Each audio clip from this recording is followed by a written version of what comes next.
Hello, this continues the video that was disrupted for some reason. It was disconnected. And so I'll just continue where I left off about an hour ago.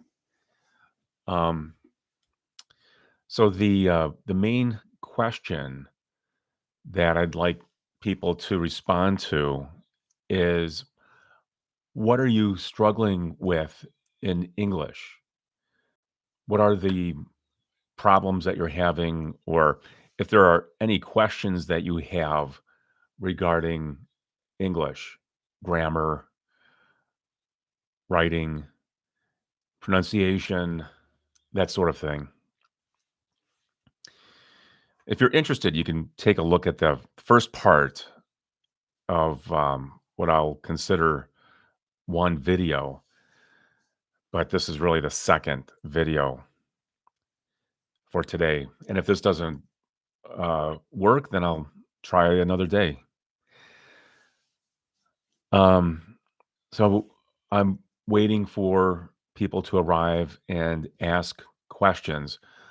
There were a few questions that came in after the stream ended.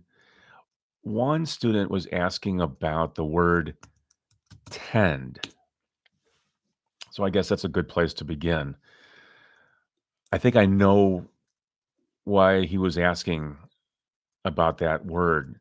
It does have a lot of different meanings, but uh, if you use it as a verb, it means that something is likely to happen, or there's a strong possibility of something happening,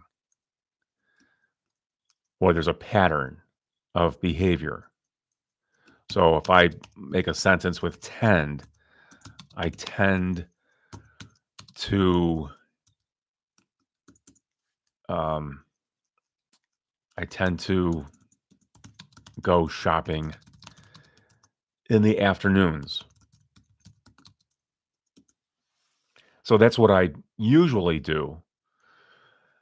Usually at around 3 o'clock, I tend to go shopping in the afternoons or in the afternoon.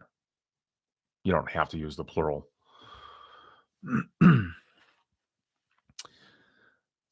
The word tendency is a noun.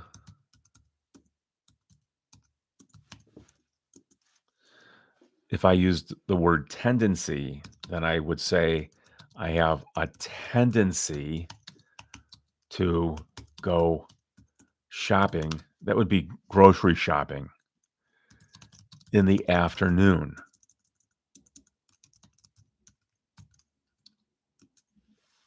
So if you look in the chat, you can see the example.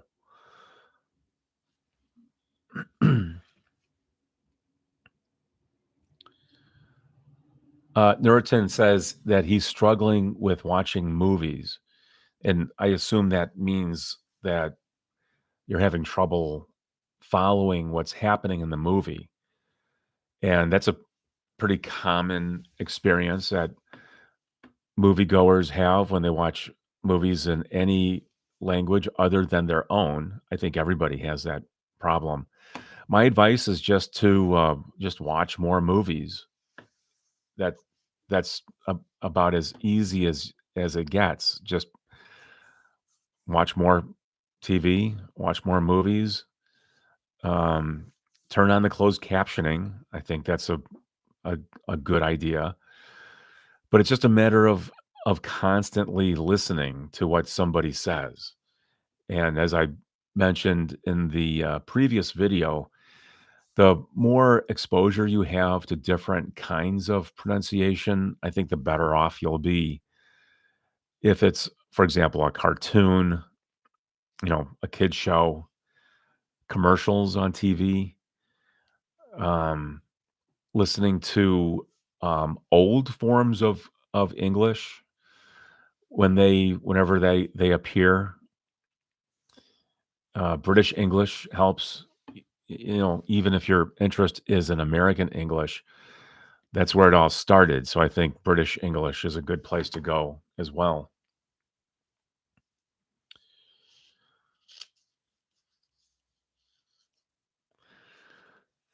The best way to uh, be good and comfortable in speaking is to do it as often as you can. I know that's sometimes not comfortable because if you have a tendency to make mistakes in English, then you might not feel like you're doing yourself any good. But as I tell my students, I the students that I work with um, for English as a second language, you have to try. And I think, you just do it. Um, we often practice conversation in class. I mean, at least every time my students meet with me, there's some opportunity for them to practice conversation. So you got to find somebody to talk with. And another thing you could do if you can't find anyone to speak with is, if you record your voice, make recordings of your voice, and then listen to them later. It could be immediately later, or it could be months or even years later, and just listen to how you've improved. I think that will help. If you're really honest with yourself and you really do practice speaking English every day, then you should see improvement. But if you're really not doing that, if you're just occasionally practicing or just occasionally listening to television or movies or YouTube videos or wherever you go to practice English, if you're only doing that occasionally, then that's not gonna help you very much.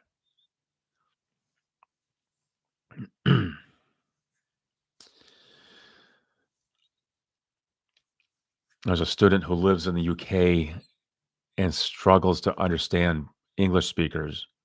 So I assume that would be the ones that you're around every day. And to be honest, sometimes I have a hard time understanding British English. It depends on who's speaking and what the situation is, but there are regional variations of English that will be hard for you to decipher, to understand. Same thing happens here too in the United States. I sometimes have trouble listening to people from the East Coast, for instance. Sometimes New Yorkers speak very, very quickly, and I can't understand everything that they're saying. I live in the Midwest.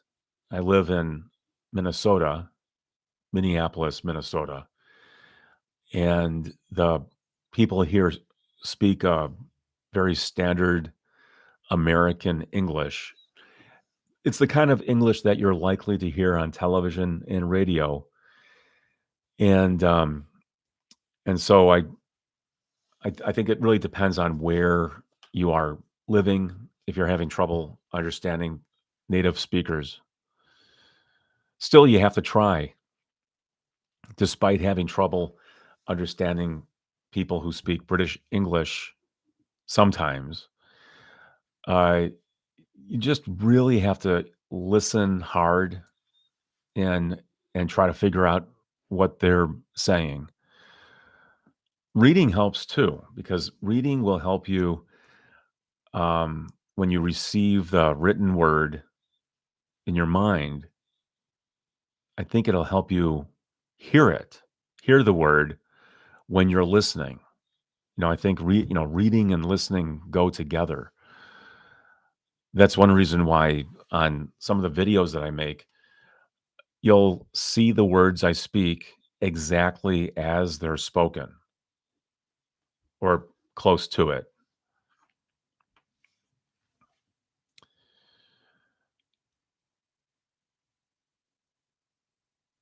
Okay, just checking the chat.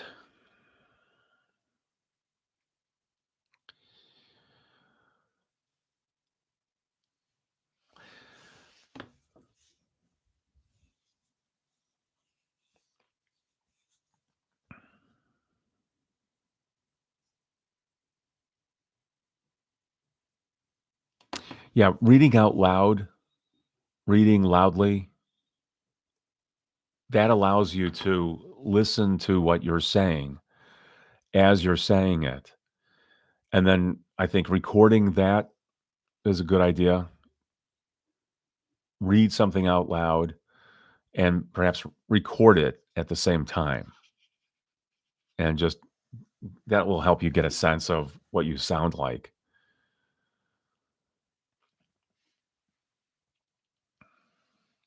I was going to talk also today about what's happening here in the Twin Cities.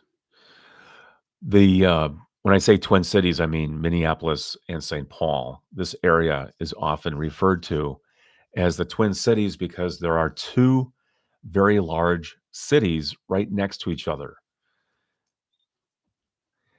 The um, the Somali population recently has come under attack directly from President Trump, and he has said some very nasty things recently about the Somali population here in Minneapolis. And I couldn't disagree with him more because I work with Somalians every day. And I know that they're very hardworking.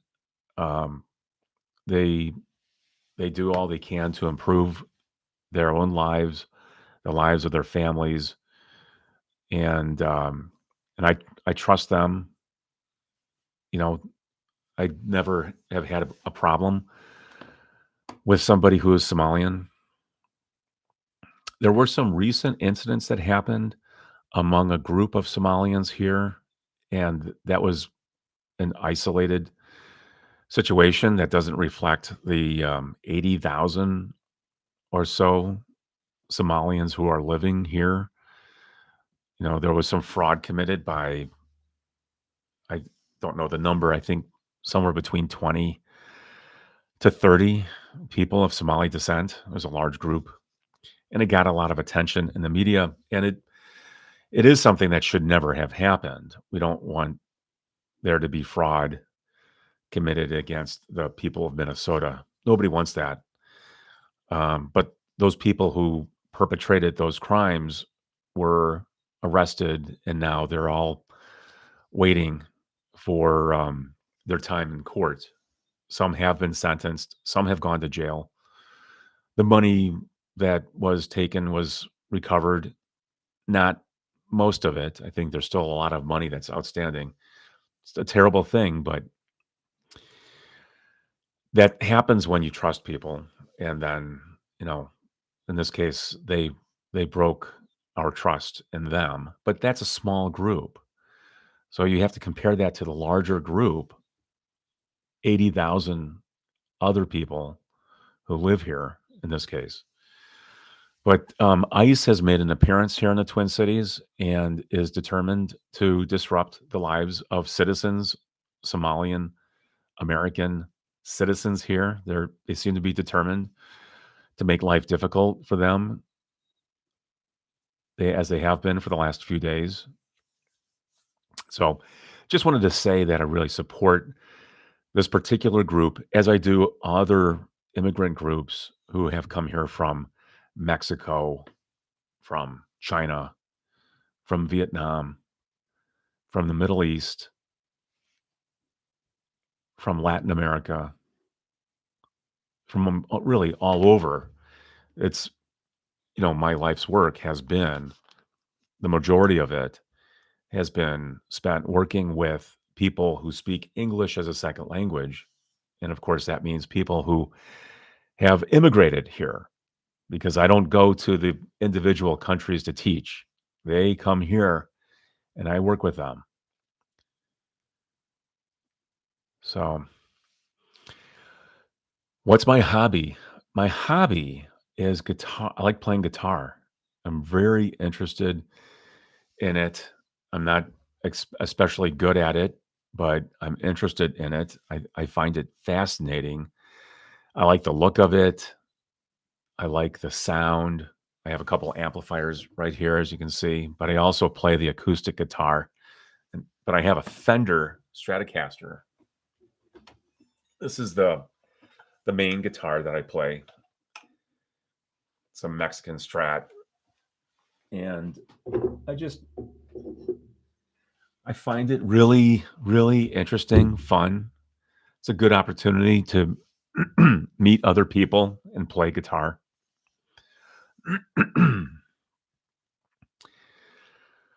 So, um, there are some antique items. Yeah, I like collecting things that are old. I have a lot of old things in my house. So if you're looking over my shoulder over there, then you'll see there's an old telephone. That phone actually works. I don't have it hooked up right now, but it's an old rotary phone. I also have an old radio that's an old desktop or tabletop radio. I think that's what they refer to it as, tabletop. Um, I think I would estimate that radio is from about 1940 something, 1940s, maybe late 1930s. I'm not sure, but I have a lot of old radios. And then I have a large speaker. It's a large speaker cabinet. You can kind of see that's where the telephone and the radio are. Um, and that speaker is from about 1950, I think I'm going to say 1954, 1955. And then I also have a turntable, an old turntable that my Fender amp is sitting on. Excuse me. And that turntable is also from the 1950s. You can kind of tell from the color of the wood. This is just you can see I have it covered with plastic because my cat keeps scratching it. But it has kind of a blonde wood, and then there's this mesh grill cover for the speakers or speaker cover. 1950s stuff. I really like 1950s stuff. Very interesting period of time. Things were very well made during that decade. A lot of things were made here in the United States. A lot of things were made in Japan at that time, Germany. Um, I think the majority of things that we bought in the 1950s, maybe through the 1960s, were made here in the United States. And so it's kind of interesting to look at how that stuff differs from the things that are made now. Oh yeah, the lamp. Forgot about the lamp. Uh, yeah, that lamp is okay. It's not in great shape. It it doesn't work all the time, but it does work.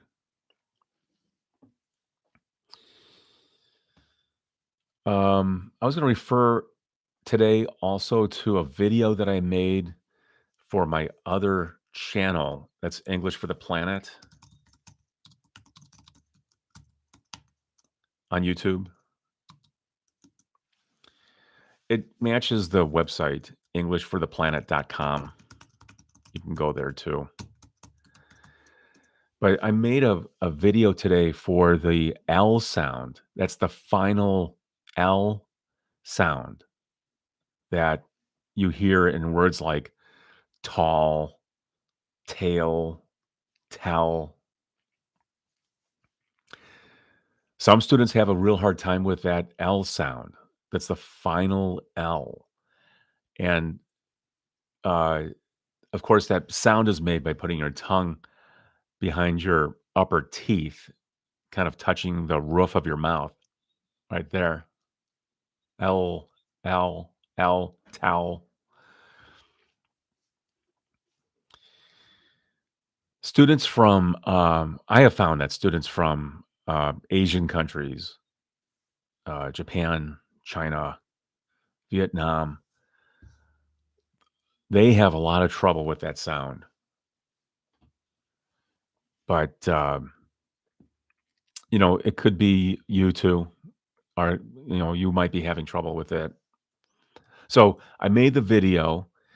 You can listen to me pronounce those words that end with an L, um, and then repeat the video, or um, yeah, you can repeat the video as many times as you want. But I left open a section where there's no sound, but just the words, so you can see the word, read the word, try to say the word.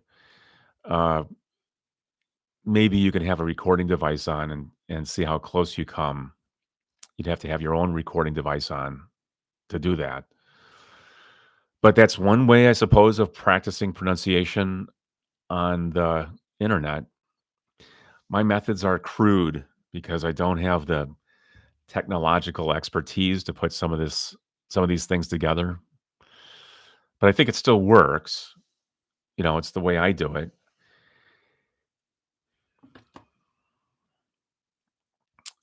Yes, there is a video for the TH sound.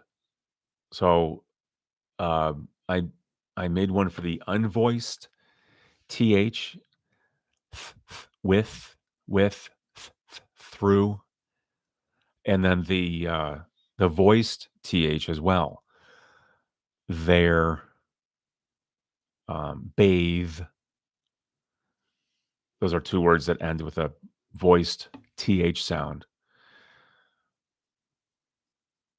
So if you go to English for the Planet on YouTube, you'll find those videos.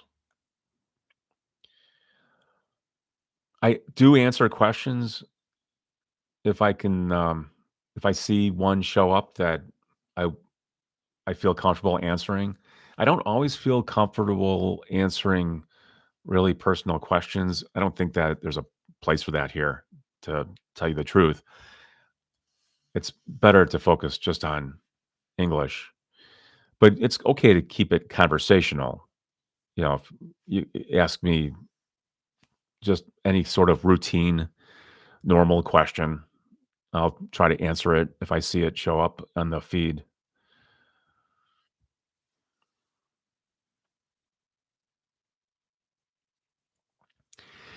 If you start a sentence in the past, the entire sentence does not have to be in the past. It really depends on what you are trying to express. Uh, the example you give, I thought you knew what my favorite subject was. Okay, in that case, um, yeah, the verbs do match. So, but you don't always have to do that. If I took that same sentence and put it in the present tense, I could say, I think you know what my favorite subject is. And I put it in the past tense, as you've done correctly. I thought you knew what my favorite subject was. But if you said, I thought you knew what my favorite subject is, then that's okay. You can do that.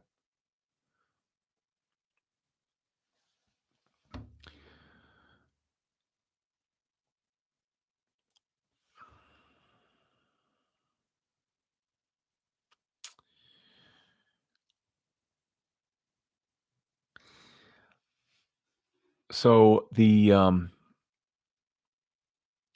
other video that I made recently was on the subject of tag questions, which appear at the end of a sentence.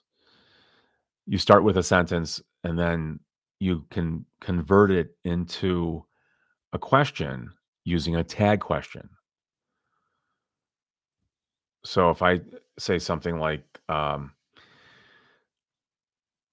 if I say something like, "You're interested in this topic, aren't you?" That would be an example of a tag question.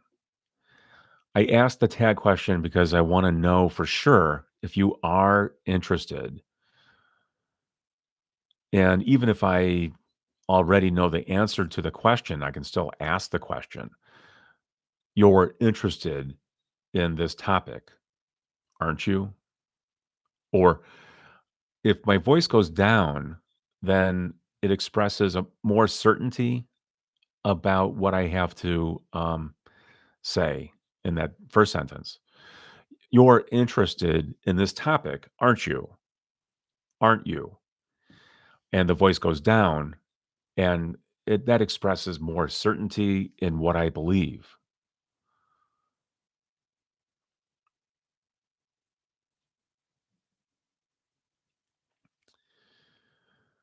Yes, and it depends on how you begin the sentence. That is really an informative video, isn't it?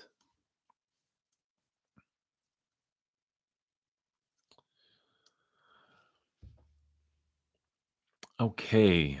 Um, so I am gonna end here. The first video attempt was about 7 minutes in length. I continued to talk, and despite the uh, the streaming not working, I continued to talk and answer questions in the chat. So that shows up, I think, uh, in the chat replay. And now I've been on for about 26 minutes. I really am trying to limit this to about like a half hour whenever I come on, simply because I have a lot of other things that I need to do today. Um, I've got to get to the store. As you know, I tend to do my grocery shopping in the afternoon. So I'll go to Whole Foods and do my grocery shopping. Um, I've got to get something out of my classroom. I'm actually doing a little bit of work in preparation for next Monday, so I'll just go to my classroom and do that. And and just a few other things that I have to get.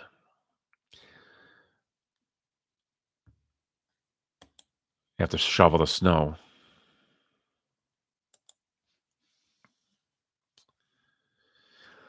So check out the new videos that I made. Keep supporting the channel. It really does help when um, when this um, type of video gets attention. It helps my other videos. It helps the channel. Um, I would like someday to do this more often, but as of right now, um, I really have to focus on my first job, the the one that I get paid for. And as I continue to do this, I can figure out how to monetize it. There are things I can do. It's hard. It's really hard to do, but it's okay. I like my regular job too. Okay, I'm going to end. Have a good day, and I'll see you soon.